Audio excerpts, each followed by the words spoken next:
may mga grupo sa politiko, kanunay ang kaayo mo-prevail ko na siya.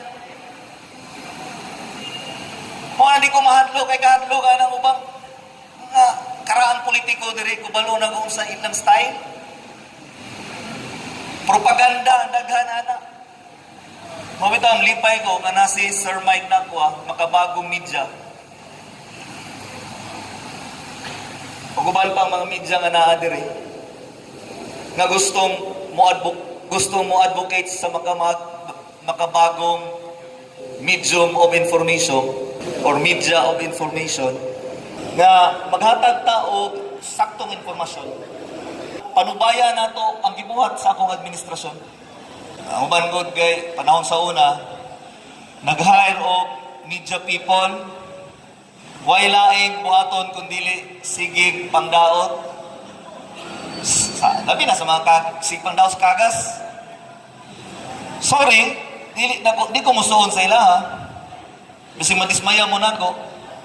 Ngay-hire na ko ni sila para sigig daoton. Kung naman siguro mahitabong wala gituyo, makumpara lang ba, panalitan.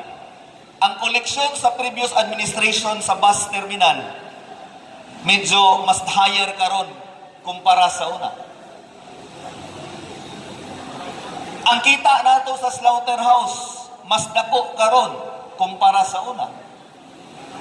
Siguro, di man na pangdaot, sa dingana lang siguro. Pero, makita man na, para po makita ninyo nga, I perform, we perform. Mga mga indicators.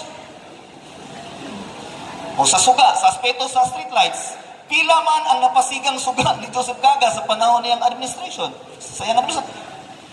Previous administration, example, 500 kasuga. Administration ni Joseph Cagas, 2,000 kasuga. That's indicator. Pila ka scholars. Balik na rin. Pila ka scholars ang hatag na provide sa administration karon kumpara sa una. Pila ka housing nga itong nahatagan ang tinuod yun nga walay balay. Dili parientis politiko. Dili anak. Dili igagaw. Dili tanod nga nagkupog yuta. Kaya itong tanod nga wayuta. Pila man ang natagaan nato o hinabang pinansyal kumpara sa una.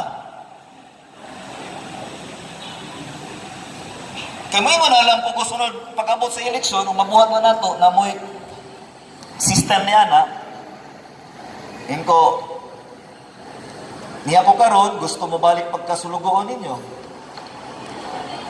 O gusto mo ipadayon, nga dinganita karon, butuhan ko ninyo. O gusto mo mabalik sa una, mabuto mo sa unang kaatbang. Ano lang?